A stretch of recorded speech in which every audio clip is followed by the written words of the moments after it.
Hi everyone, my name's Tim Cooley. I've launched so many ideas. I've tried so many ideas, crazy huge ideas. My first one was this big. I didn't have the skills or the knowledge to make it happen. And the last couple ones have fit into what we're going to be talking about today. And that's trying to figure out whether or not your idea is worth pursuing. So I call this How to Kill Ideas, because we naturally are creators. We like to build things, we like to make things, we like to build houses or get crafty. But when it comes to businesses, a lot of the times we have these skills that we're using, but we actually don't have the skill set to execute on our idea. And I want us to start thinking about those things that are gonna kill our idea way before we start creating. So I created basically a 5-step process. So let's create this idea, let's discover about the idea, build, test, and then kill along the process. So to create, so we have this idea, so we need to start there. A lot of people actually don't really know how to come up with ideas. I don't feel like that fits this world. But some people get stuck. They're like, I want to be an entrepreneur, I want to start my own business. And what we ask with the Lean Business Model Canvas and a lot of what we do in the entrepreneur ecosystem is ask you the question, like, what problem are you solving? It's a very, very common question, but it's a little bit broken. And here's other versions of that. What problem are you solving? What gets your blood boiling? If you could solve anything in the world, what would it be? This is where we start with this ideation process. But what we really need to do is focus on creating value. And so what that means is looking at this problem in 4 different ways. The first way is economical, functional, and then you got social and psychological. Economical and functional get at that problem solution fit. And you'll hear that phrase if you're not used to it. So what problem are you solving fits with economical and functional. And so economical is, does it save money? Does it save time, right? So if I can build a widget that's $5 versus the competition is selling it for 10, that is a little, like, you save money, so you're gonna buy my product. Does it save time? So if you look at like HubSpot or one of these marketing aggregators, I could go out and spend a whole lot of time doing email marketing, but with a few pushes of a button, I can do the exact same thing with some software. And then the other one is geographical. So we're up here in Ogden. If there was a pizza place in Salt Lake that I really loved, I can't order it here. So I'm gonna switch to something else, not because it's cheaper or it saves me time, but I just can't get it. So a lot of service businesses work in this geographical economical value. The second one is functional. So functional has to do with what does it do. So if we look at it from a feature standpoint, if we look at a Swiss Army knife, it does a lot of features, has a lot of features, but they don't do anything very good. Versus a chef knife cuts vegetables very, very well. So that's a distinction there. So the value that it's creating, you can do a lot of different things. And again, these two are that problem component that everyone asks you about. But what's interesting about that is if I ask you what you do, I don't buy anything based off of what you do. I buy things by the way it makes me feel, right? So do I like you as a person, right? If you're a service company, I'm gonna buy it because I like you, right? If it's a functional item, you buy it because it does something else that's more than just the problem it solves. So that's where social and psychological value come in. So if we look at like a Rolls Royce, for example, so this is a social component. You're not buying a Rolls Royce because it gets you from A to B and stops sometimes, right? That's what a car does. You're buying it because of the way it makes you appear to other people. A degree, right? I have an MBA, right? So I must know something. A PhD must know something. So the value that I bring to maybe this talk that you're listening to is a little bit greater than if I didn't have that credential. Does that make sense? And then first to own. So if we look at the lines for the iPhone when it first came out, no one had any clue of what the iPhone could do, but the lines were huge because they wanted to be the first to own. So that's a social status of owning something. Then if you look at it, the next value component is psychological. So this again has to go with how we feel. So if you look at Tom's shoes, for example, no one's buying Tom's shoes because they're the most comfortable shoe. It's not a great dance shoe. It's not like one you would go out into town with, but you're buying it because of their mission, right? Wedding gifts are the same thing. You're not buying a wedding gift necessarily because of what it does, but you're buying these like extravagant things because there's a set day that you have to get them something by. Impulse purchases work the same way. And then, you know, being in the military, buying in the US, right? If it's USA made, I'm gonna buy it. It's just, I feel more, or supporting veterans. we are going to spend more money on this product because we have some association or some connection to it, not because of what it does. There's probably cheaper versions. So like I said, so if we go back to this problem solution fit, you need to solve problems for most businesses, but what you have to do is create value. And some combination of the four is really how you sell your product. So, and I'll show you an example of this. So, anybody know what a fidget spinner is? Everyone know this? Okay, what problem does it solve? Boredom. So boredom, right? How many other things can solve boredom, right? Like if we're looking at it from a business model canvas point of view, and our value proposition is, I'm gonna solve boredom. That's what we're saying, right? What problem do you solve? So how would you come up with fidget spinner from, I'm gonna solve boredom? What else does it solve? Anxiety. Anxiety, so this is what we're really told, right? ADHD, anxiety things. Again, so now if we go back to problem, I'm gonna solve the problem of anxiety or ADHD, therefore I need to build a fidget spinner. That leap of faith makes no sense if we're looking at it just strictly from a problem solution fit. How many of you own a fidget spinner? Or with, okay? Did you buy it? No. Where, how was it given to you? I picked it up at some job fairs. Okay, what about you? Where'd you get yours? Kids. Kids, okay. So this is a really interesting thing, right? So fidget spinners became giveaways for companies, right? Had nothing to do with ADHD, right? So if we look at it from a problem solution fit, they're just cool, right? They feel cool in your hand, but you would rarely ever bought one. Someone usually gave it to you. So again, problem solution fit doesn't really fit in this scenario. Okay, so that middle one, Pinatagram, this is a friend of mine's company. What problem does it? It's a 12-inch donkey that you send to people, like a card kind of, and it has like candy in it. Yeah, little pinata. What problem would it solve? Entertainment. Yeah, so I don't know, right? I don't really know what problem a little 12-inch pinata solves, other than like there's a wow factor. But then again, that's a psychological thing, right? Like it shows up and you're like, what in the world? Like has nothing to do with the problem. And then finally, a hamburger stand. So what problem does hamburger solve? Hunger. Hunger. How many millions of restaurants are there? Right? There's so many. So if we're solving hunger as our problem, like we have to differentiate somehow. And the only way to do that is value, right? Each one of us could start a hamburger studio or whatever it's called, restaurant.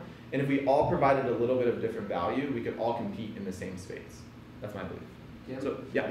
I know when I was stationed in Japan, McDonald's came for the first time back in the late 60s, early 70s. Mm-hmm. And they were there. And I think it's all hunger because a bunch of us went out to McDonald's to eat a hamburger. And there was one guy that, huge, he made 3 of them, right? And he went to McDonald's and bought 3 Big Macs. And back then, McDonald's weren't cheap like they are now. Back then they were like $3 a piece. And well, that's quite a bit. And so he spent probably $20 just on McDonald's meals just to feed himself. Jeez. So it solved his hunger. Well, it does solve the problem of hunger, but it's not the reason why we buy it. That's what I'm saying. The value that it creates, that association with McDonald's, it tastes the same no matter where you go. And Ronald's pretty cool. So we believe at this stage, right? So we've taken those 4 areas of value and we believe we have a really good idea at this point, right? So we've tested it, we've gone out, we've asked people about it. So now that's free, right? That costs nothing to just think about crazy ideas. So the next part in this killing ideas component is discover. So I used to use the word learn, but I like discover because discover happens by accident, right? If you're literally listening to the world, you'll be walking or doing something and something will trigger something to think about with this new idea. So for example, these are things that you need to discover are like, how would I make it, right? You know, who's going to buy it? How am I going to get in front of those people? And if these are the questions you're asking yourself a lot in this early stage, you can start solving things before you ever put any money into your idea. And one of the key things what you're trying to figure out here is resources. Do I have all the resources I need to execute on this idea? So for example, let's assume neither you and I can code, okay? And we're like, we have the best app idea. This happens all the time, by the way, right? We have the best app idea, it's gonna change the world, right? So then we're like, do we have the resources to execute on that app? No, right? You can't code, I can't code. So then if we need the resource, we're gonna back up and say, okay, are you willing to learn how to code? Right? Okay, so, okay, cool. We'll launch our idea in 4 years.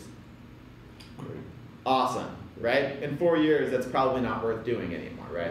So now I have to learn to code, right? Again, may not work. Or the next resource is money, right? So money is a tool to get the resources that we need. So let's say the average cost of apps these days is something around like $50 to $250,000.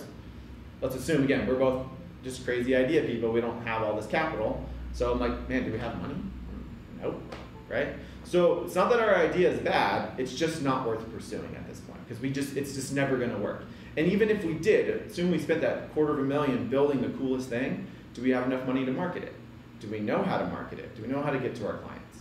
And if we can't answer these questions, right, we haven't even spent any money yet. It's just not worth doing, right? So let's come up with something else. Again, we're creative, we can do that. So here's an example. So a little birdhouse. What does it take to make a birdhouse? What do we need? What are the resources? Wood. So wood, screws, nails, saw, hammer. Those combined can probably build a birdhouse. Do we have access to all of those? How? Home Depot. Right, so we have money to buy those resources because that's what we need. Or maybe we have a tree in our backyard. It's not scalable, but we could probably cut down a tree and make some wood.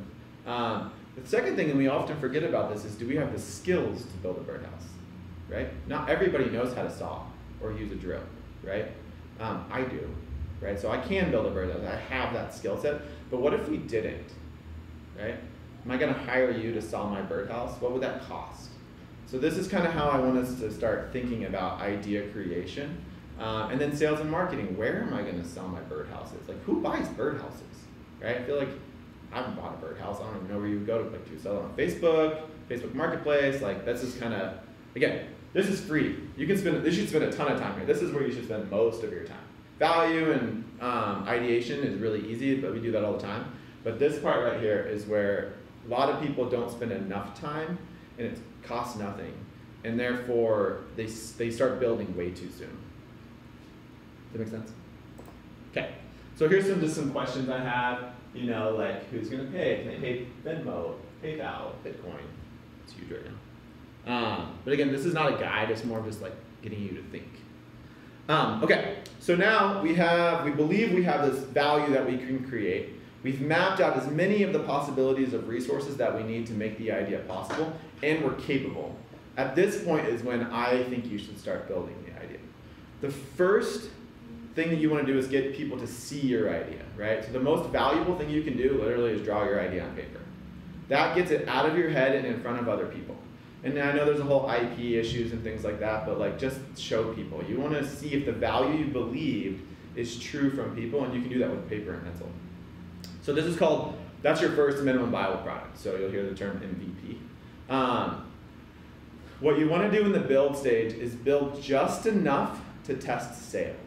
So sometimes, depending on the product, if it's a web application, you can use wireframing tools. You can draw it on paper if you want. There's tons of wireframing tools out there. PowerPoint is really powerful in that. I use it all the time for wireframing. But again, you just want to build it so you can show it to people. As you're building it, you want to start using it for discovering more issues as you go along. So you might do the paper version to get some feedback about color. Or after you've done that, you might want to cut it out of cardboard, 3D print it. Like there's like phases in development to get your idea out there to people. This can be really, really cheap or extremely expensive. So if you've made it this far, like make sure all the other stuff is taken care of. I know a guy who spent $100,000 on an idea and didn't have any way of marketing it. Didn't even think about marketing it until it was fully developed. And that happens way too often. So, testing. So we've built it. Selling, you'll hear this term constantly, validation, validate, validate, validate. The only validation that matters is sales.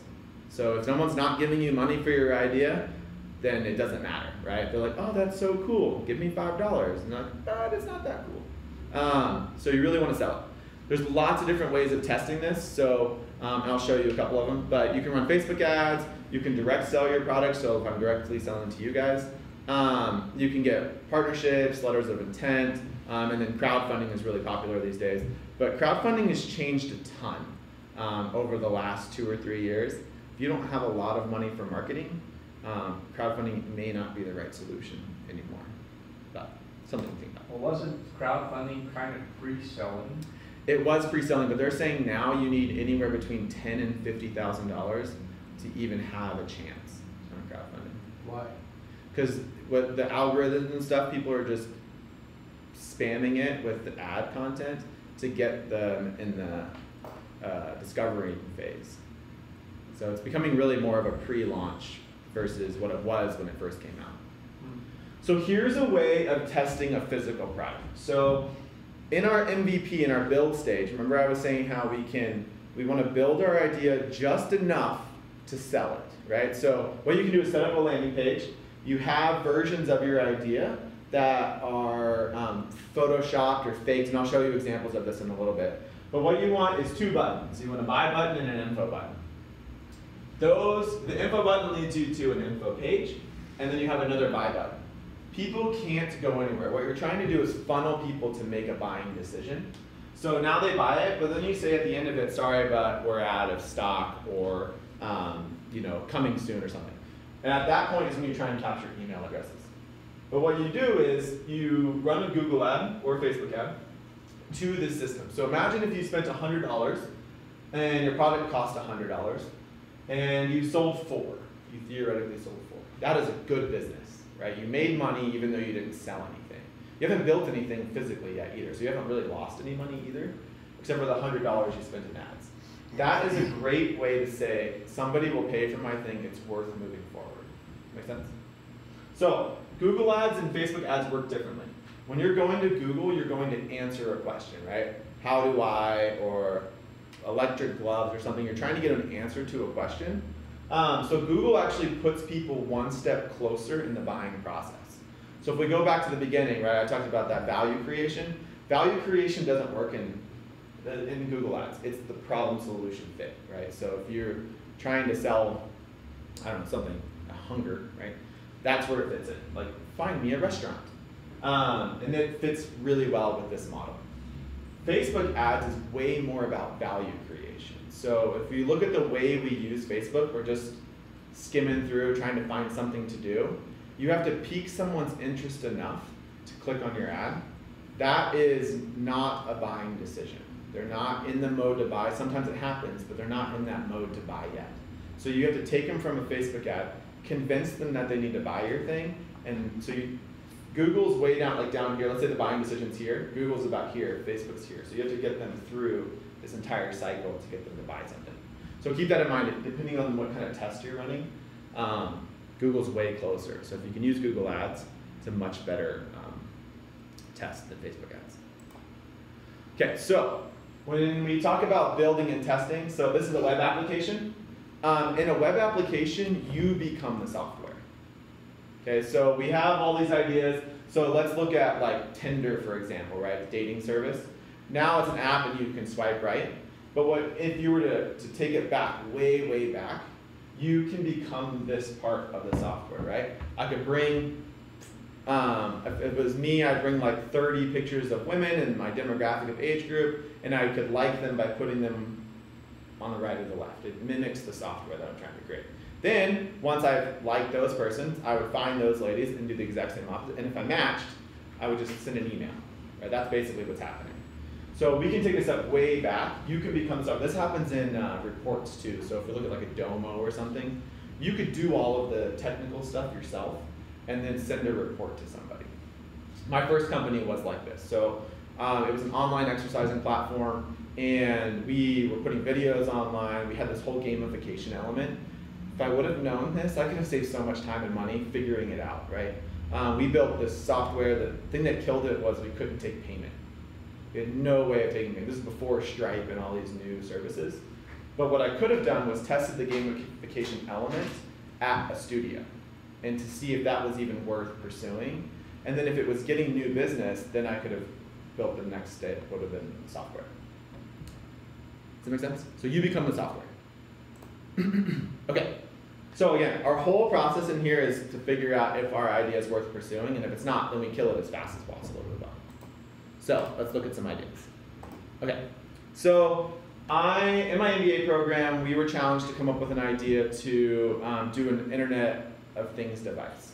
So we came up with this idea of, could we monitor compost, send that information to an app so that the composter would have a better idea of what to do, right? Should they need to put more soil or whatever? I don't know what you do with compost.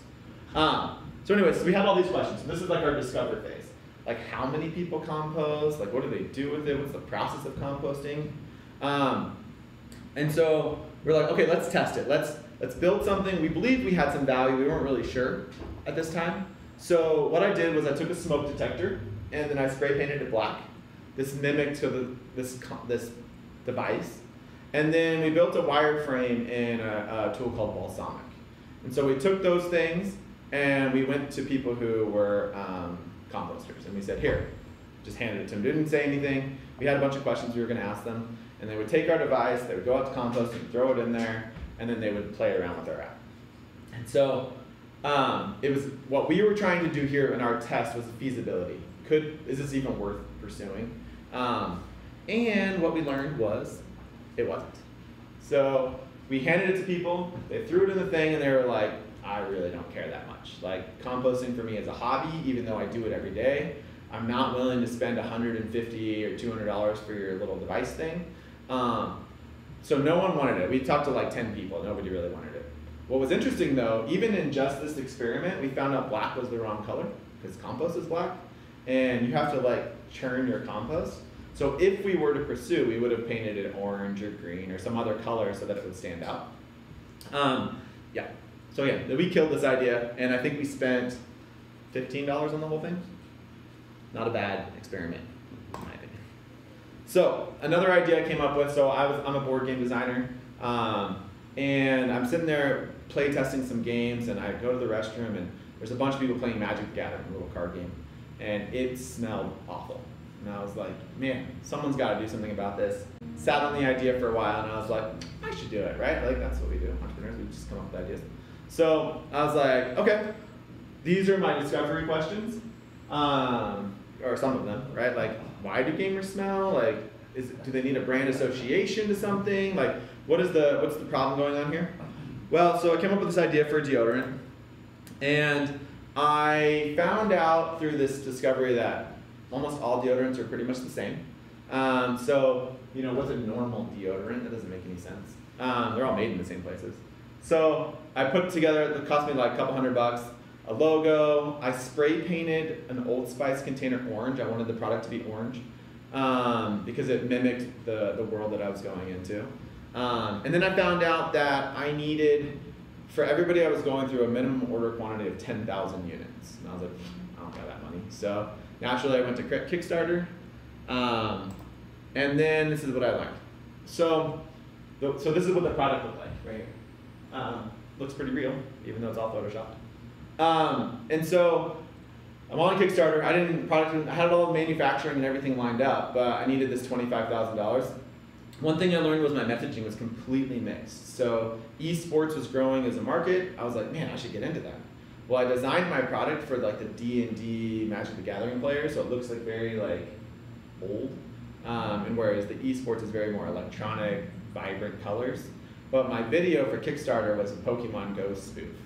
So I had 3 different gaming groups that I was targeting, and the messaging was just completely off. That's costing $200 to learn that, not a bad experiment.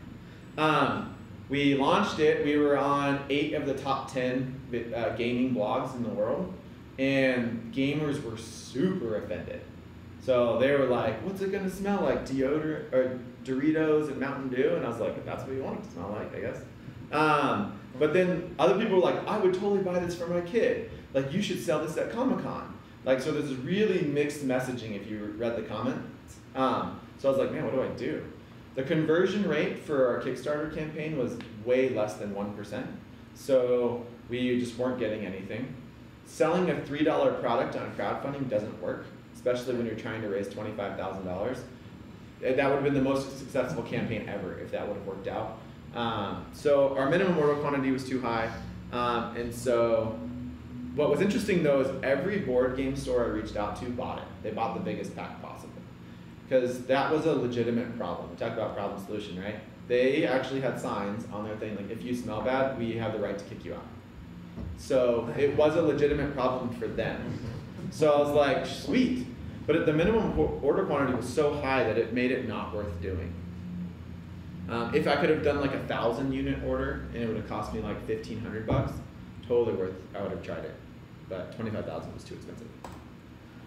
Okay, so this last idea is, so in my summer of my MBA program, we were like, man, let's try and make 100 grand. It was me and 2 other people. So we're like, okay, cool, let's come up with ideas. So we came up with a custom wedding quilt. So one of the people on the team, she was like, why don't we do something like the wedding invitation space? And you know, what could we sell for a lot of money? So we thought quilting and wedding invitation. That's kind of how this idea came about. So custom wedding quilts that looked like wedding invitations. So none of us knew how to sew. We didn't know anything about this space. Like you can see one of the questions is, what is batting? I don't know if anybody knows what batting is. Exactly, that's where I was.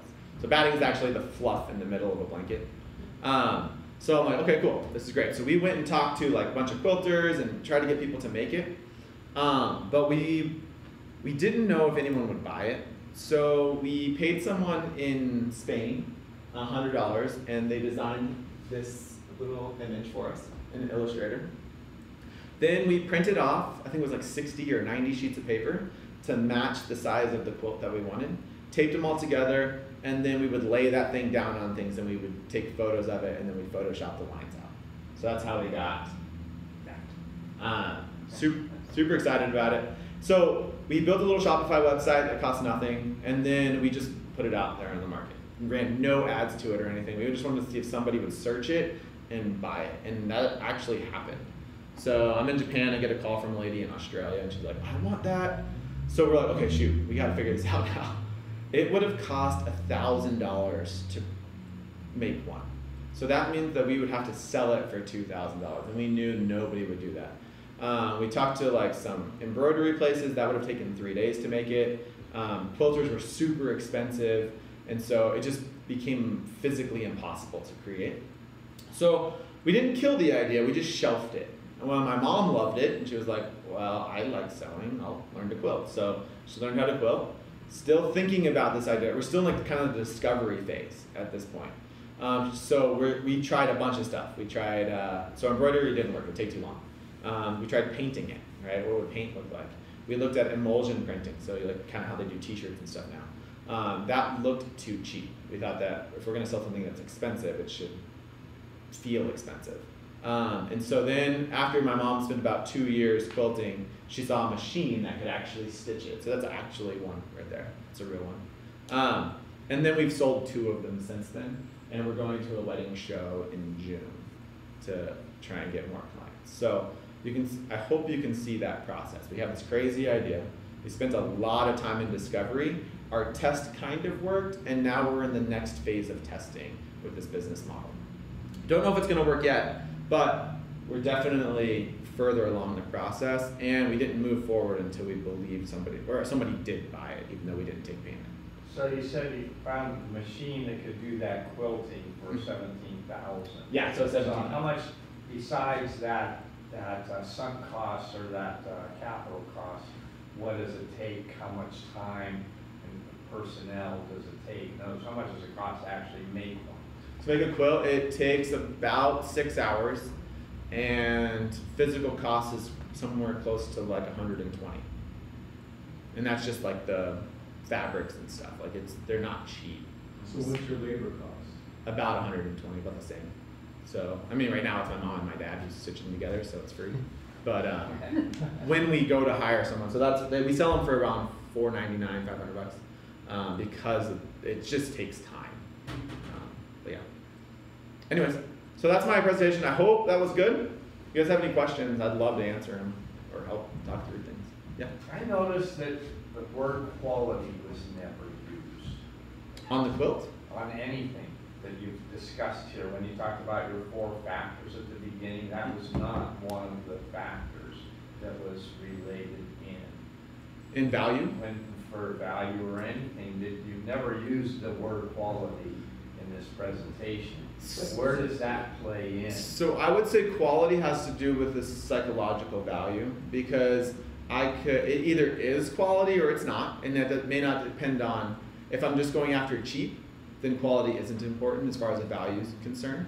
But if I'm selling something expensive like this quilt, quality is very important, right? Because ours are all bamboo and I mean sustainable, you know, so we throw out all those other things, but those all have to fit into and there's way more psychological and social. Those are the two that you can play with and just keep adding things to that don't necessarily cost much, depending on what you're trying to do.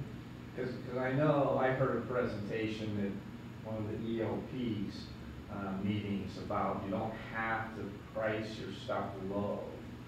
You can, you know, and it really played in, because I know my wife used to get a 32-ounce soda 3 blocks from our house, and all of a sudden she started going 10 blocks away from the house, paying almost 3 times as much for a 24-ounce soda, because it was so delicious. You know, now it had a shot of something else in it, and then there was a line at the place. Whereas 3 blocks away, she didn't get a soda.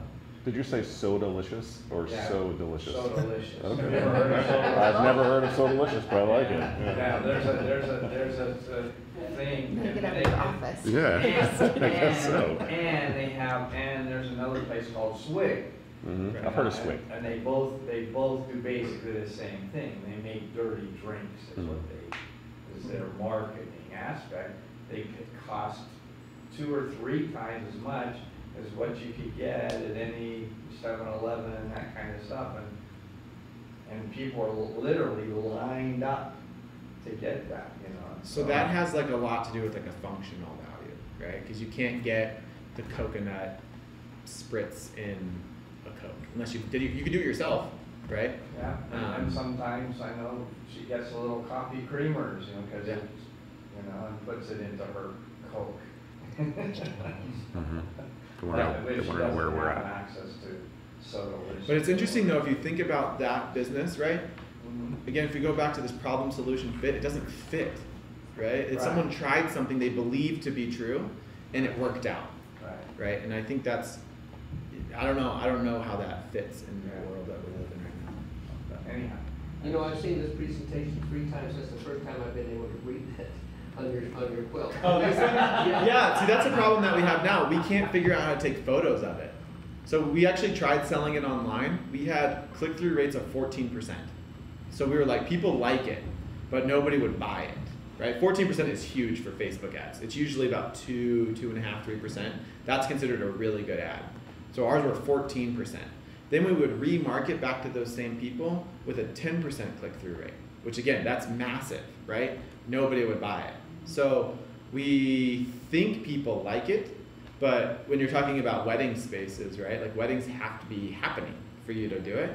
And to spend $500 online on kind of an impulse purchase is a lot. So we either need to lower the price and come up with something different that's more impulse driven, or we need to sell it differently. That's why we're going to a wedding show to try that out. So that's kind of all in. I think we've only spent like, I mean, without the machine, I bet we've spent maybe $1,000 on this whole idea to test it out. And this is what you created in NBA school? In the summer, summer of my year. That's kind of cool. Yeah. And then, well, the people that I founded it with are actually touring the world right now, so they're not part of the company anymore. But it's me and my mom and my dad, so the 3 of us are still making it happen. I have one hanging in my office, actually. So, yeah. That's an invitation for anyone to go to the office check it and out. see it. But I love this stuff. So I love the idea of getting people to kill their businesses. Like, I think that we don't spend enough time there, like trying to figure out like what's gonna make this thing not happen. So if you need help with that, I drill down people all the time because I want people to succeed, and I will ask questions that might help you kill the idea faster, or help you succeed, help you solve those problems sooner. So anyways, thank you guys so much for letting me do this. This is awesome. Yeah, thank you.